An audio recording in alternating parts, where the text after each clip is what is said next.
Moment of truth. But whose truth? I'm Robert Costa.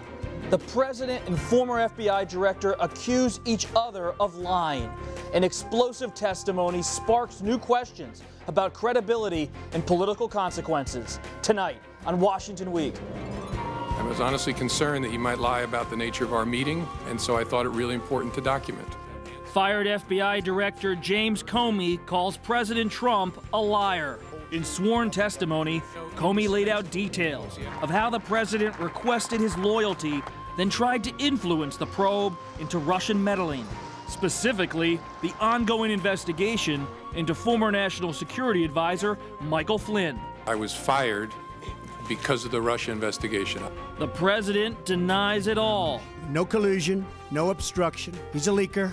James Comey confirmed a lot of what I said, and some of the things that he said just weren't true. Comey admitted to senators that Mr. Trump's tweet that he better hope that there are no tapes prompted him to take unconventional action.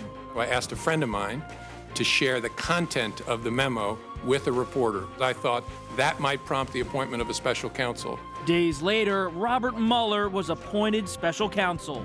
Top Republicans are standing by the president. He's new at government, and so therefore I think that he's learning as he goes. Plus, bombshell revelations about former Attorney General Loretta Lynch and her attempt to redefine the investigation into former Secretary of State Hillary Clinton. We explore it all with Dan Balls of The Washington Post, Julie Hirschfeld Davis of The New York Times, Pete Williams of NBC News, and Kimberly Atkins of The Boston Herald. Celebrating 50 years, this is Washington Week.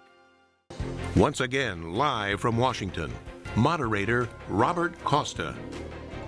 Good evening. A remarkable week in Washington, where scrutiny of President Trump's conduct came to the fore, and policy debates, well, they took a back seat. Today, during a Rose Garden news conference, President Trump responded to the stunning testimony of former FBI Director James Comey, and it was a memorable exchange. I want to get back to James Comey's testimony. You suggested he didn't tell the truth in everything he said. He did say under oath that you told him to let the Flynn, you said you hoped the Flynn investigation he could let go. I didn't say that. So he lied about that. Well, I didn't say that. I mean, I will tell you, I didn't say that. And did he ask you to pledge his And there'd be loyalty? nothing wrong if I did say it, according to everybody that I've read today, but I did not say that. And did he ask for a pledge of loyalty from you? That's another thing he said. No, he did not. So he said those things under oath. Would you be willing to speak under oath to give your version of those events? 100%. I didn't say under oath. I hardly know the man. I'm not going to say, I want you to pledge allegiance. Who would do that? Who would ask a man to pledge allegiance under oath? I mean, think of it. I hardly know the man. It doesn't make sense. No, I didn't say that, and I didn't say the other. So if Robert Mueller wanted to speak with you about that, I would be glad to tell him exactly what I just told you, John. Dan, why did President Trump up the ante this afternoon and offer to speak with Robert Mueller, the special counsel? Well, I mean, he obviously takes very personally what Director Comey did and said on Capitol Hill on Thursday. It was very, very damning testimony, not definitive, obviously, but it was very damning testimony. He laid out elements of a case that some people think add up to or point to either obstruction of justice or the abuse of power, the abuse of office. And Donald Trump is somebody who fights back. And when he feels as though he's been wronged in any even small way, and this is no small way, he lashes back. And that was part of what he was doing today. Joy, does the White House and President Trump's top advisors share his confidence, his strategy? Well, I mean, there's no question that they have a strategy. Their playbook right now is they're going to be defiant. They're going to stick by what the president is saying his version of events is, that they're going to try to undercut Jim Comey's credibility. And, you know, that's sort of the party line right now for them. But there's no question that inside the White House, among the staff, there's a lot of anxiety. And of course, you couldn't have listened to that testimony yesterday from Jim Comey and thought that that was a positive thing for him at all. He stood in the Rose Garden today and said this, it was very, very good. And he tweeted this morning that he was vindicated. But there is a real feeling that this is spiraling out of control, and nothing that Donald Trump said in the Rose Garden today is going to lessen that. It only seems to get more intense. You mentioned the president's version of events. Kim, when you think about these possible tapes that everyone keeps talking about, the president has mentioned he may have taped his conversations with former Director Comey. Do these tapes exist? The president seems to be unclear. Well, he seems to be sort of teasing this out like it's a reality television show, saying, well, the answer will come in the grand finale in a few days or some period of time. You know, it's the answer, he said that you'll be disappointed in the end as well, which means that there either are no tapes, or if there are, he doesn't intend to release them, which could lead to more trouble for him if if relevant investigative committees are looking for them and they don't provide it. Pete, words matter, especially when it comes to the law, and you cover it so well. We hear this term obstruction of justice. We heard it all week. What does it mean for President Trump in this situation, and what are the challenges he faces with regard to that question? So there are lots of aspects to it. In the most simple version, it's if somebody's going to testify before a trial and you get to them and you offer them some money not to testify, that's obstruction of justice. Trying to fix a jury, something like that. In this context, what it means is anybody who tries to interfere with an investigation or a proceeding, and then the statute uses the word corruptly. In other words, for a bad motive. That's what it means. So clearly here the question is, was the president trying to get the FBI to drop an investigation? And if so, would that be obstruction of justice?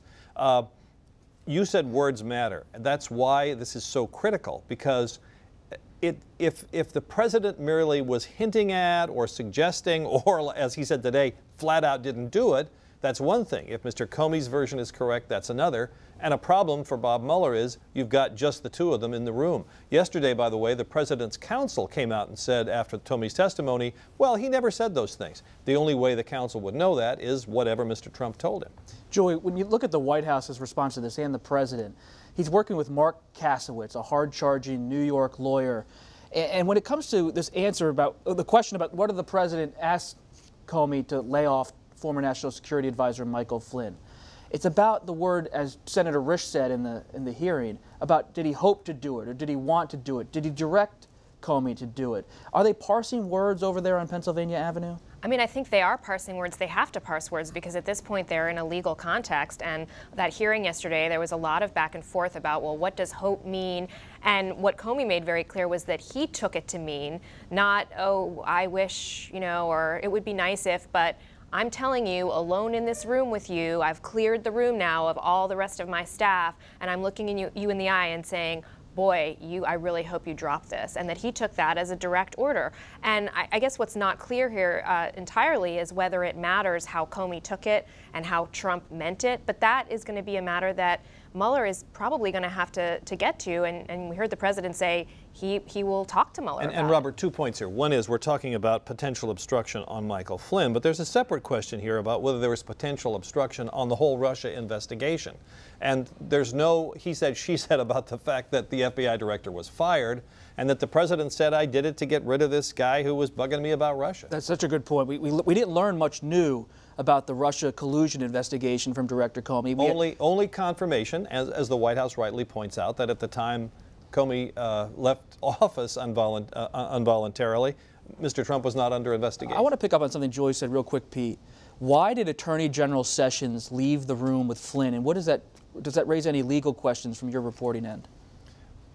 You mean at the meeting earlier in the year, the Oval Office, when they all walked out? The president reportedly asked the Attorney General to leave the room so the president could have a direct conversation with then Director Comey. Well, and it brings up all these questions about Attorney General Sessions and his role in this. So the main question I think that's of interest to prosecutors is the fact that it looks like the president was about to do something he didn't want other people to know about, and maybe that's not such a good motive, and that sort of goes toward the whole obstruction issue. But I guess Mr. Sessions really was in a position where the president ordered him to leave the room. What could he do? Dan, the Republican Party, it was striking to listen to some of those questions. They're standing with President Trump. This is not August of 1974 with the Republican Party as they did then, walking away from President Nixon. They seem to be sticking with him. Is it because they believe in the Republican Party that the president still has a grip on the base in spite of his low poll numbers? Well, I think that's part of it. I think part of it is their desire to continue a decent relationship and not let this spiral out of control as they are attempting to put through an agenda that many of them care about as much, if not more, than the president does. But I thought one thing that was interesting about that hearing on Thursday was that in almost every case, Republican or Democrat, there was praise for Director Comey as they greeted him. I mean, in a sense to say, you're credible. You're credible. And I also thought that for the most part, the Republican questioning, while not uncritical, was not unduly partisan. They didn't rake him over the coals, if you know what I mean. And so I took both of those things to mean they recognize the seriousness of this. They're not ready to make a public break, but in the same way that there are White House staffers who are worried, they're very worried. Kim, the Republican senators in that room may have praised Comey, may have said he was a credible person to testify. But President Trump is not making that argument at all. In fact, he's going after the former director as a leaker. Yes. Is this an effective argument? Well, you're a leaker. I mean, I think next to being a loser, that's probably the worst thing that he thinks he can call them. And it is effective in that, and to the point of unity with GOP lawmakers. This is something that GOP lawmakers were very interested in throughout this investigation. Remember, Congressman Trey Gowdy made a big point of that the last time James Comey was before Congress, really digging into this issue of leaking, while the Democrats were more focused on the Russian investigation. And even Marco Rubio, somebody who has never been a close ally of President Trump, made the point that with all this leaking going on, the only thing that didn't leak was the fact that President Trump wasn't under investigation while Comey was there. So I think it's something that can unite the president and Republicans. You're an attorney, Kim. Is there a perjury question here as both sides make their accusations? Well, I think if the White House pursues perjury, and we know the president is someone who likes to sue, he was like that as a business person as well, and if he already has essentially accused James Comey of perjury, saying that he lied. But if he pursues that, that will be tough. That might be a self-inflicted injury, because the only way to prove that with two people in the room is that he would have to testify under oath, and that can cause a lot more problems for him legally than he even has now. Can I say something? I'm sorry, quickly about leaks. No, come in. The president has always complained about leaks of classified information. I mean, leaks are illegal or disfavored if you're revealing classified information, grand jury material, or something that is supposed to be, for the good of the government, secret. Right. If it's a leak to report a conversation you once had at dinner or some other setting with the president, every book that's ever been written about the presidency is full of leaks. So you're saying, Pete, this argument of executive privilege may be out the window for this administration? Clearly, for several reasons. One is they had the chance to assert it before Comey testified, and they didn't. Now they're talking about what he said. So, and the president's saying he's willing to talk about it. There's clearly going to be no assertion of executive privilege. And the president has been tweeting about it for months, so I can't see how there was ever an argument for privilege there. And let's not forget that when he fired Jim Comey, the president put out a letter in which he referred to private conversations with Jim Comey, in which Comey, he said, had told him that he wasn't under investigation. So that was sort of the original sin of, he can't. It would be difficult for him then now to go back and claim that those were privileged conversations that should never have been referenced. He referenced them in a public way even before any of this happened. But I do think that whether or not he pursues a perjury case against Comey, it's clear that his lawyer, Mr. Kasowitz, is laying out the predicate for potentially doing that. Because you saw in the statement that he put out yesterday, he talked about Comey leaking privileged information, and the point being, obviously, even if it wasn't classified, it was something he should not have been talking about publicly. While they talked about it, which is why it's a crazy argument. It is and it isn't. So it's unlikely, and most people within the West Wing say that they're not going to probably be able to use executive privilege as a way of blocking future testimony or information. But Julie, what is the story with Sessions? The Attorney General offered to resign. It was reported by the Post and the New York Times earlier this week. Is he going to leave the administration? I mean, I would be shocked if he would do so voluntarily, and it would be extraordinarily difficult now for them to get a new Attorney General confirmed in this environment. But this has just been extraordinary to watch. I mean, Jeff Sessions was an early supporter, an ardent supporter of Donald Trump. He campaigned so hard for him. He was a really close ally. Trump felt very comfortable with him. He trusted him.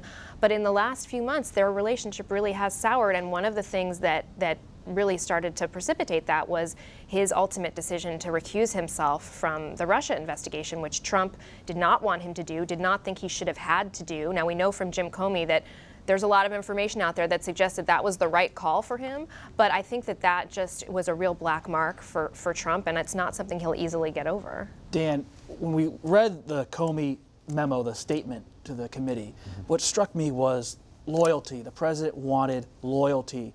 in the words of Comey. What does that tell us about President Trump?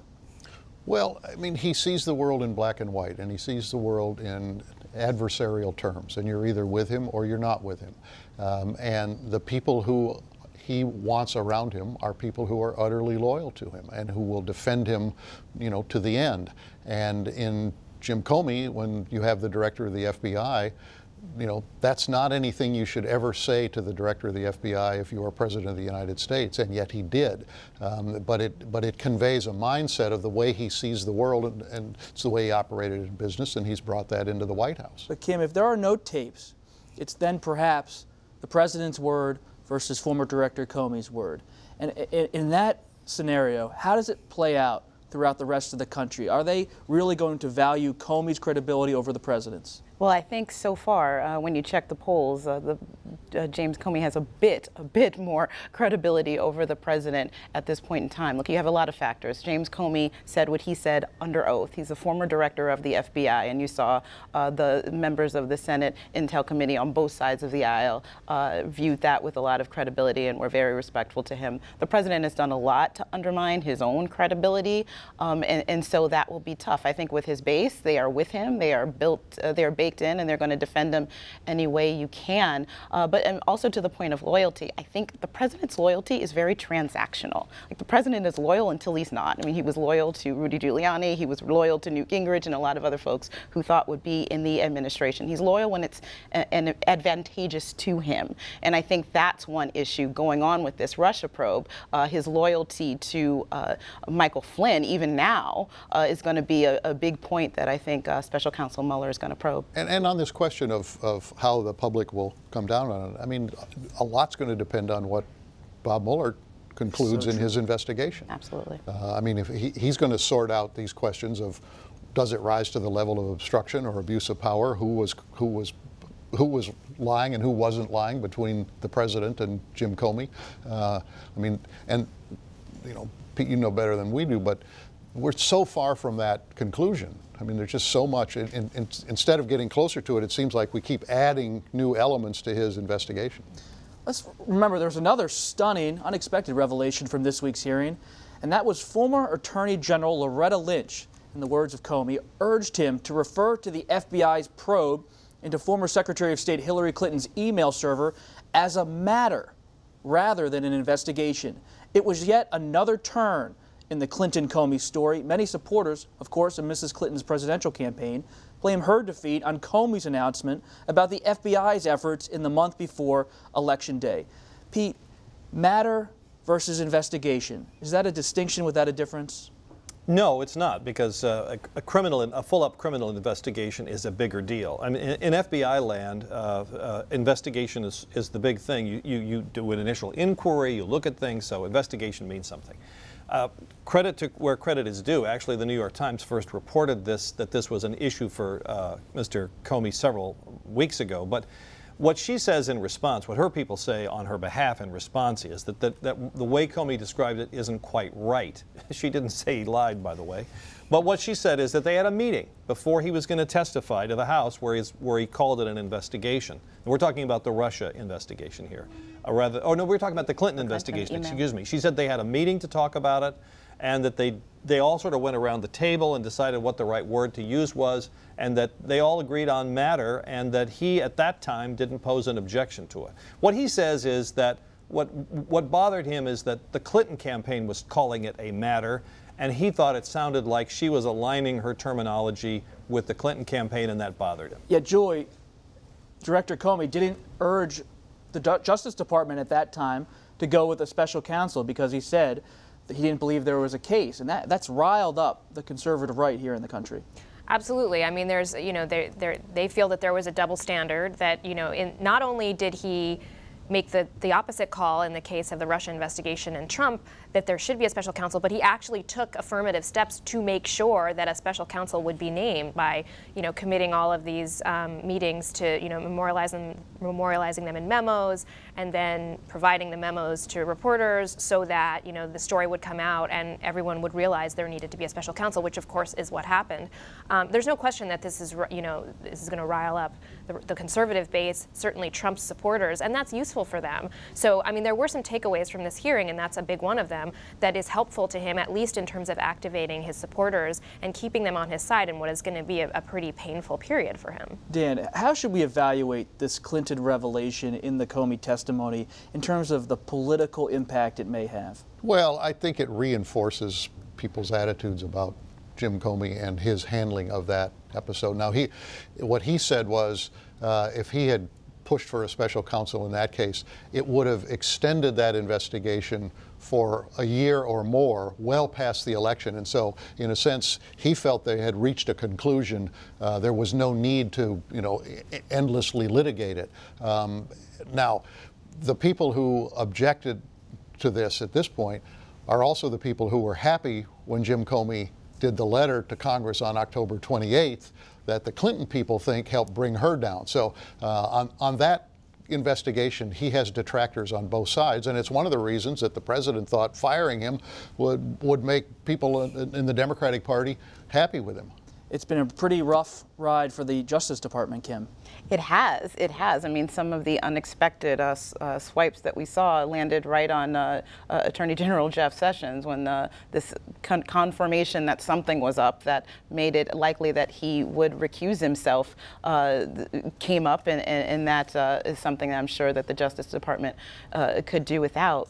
In the case of former Attorney General Loretta Lynch, I think one impact also that it will have is the president loves talking about the election, and this gives him yet another soundbite to talk about. And just today he said this is still an effort by the Democrats to divert the election. What a week. Thanks, everybody. Our conversation will continue online on the Washington Week Extra, where we'll tell you about President Trump's pick to replace James Comey at the FBI. You can find that Friday night after 10 p.m. at pbs.org/WashingtonWeek. I'm Robert Costa. Thanks for watching, and enjoy your weekend.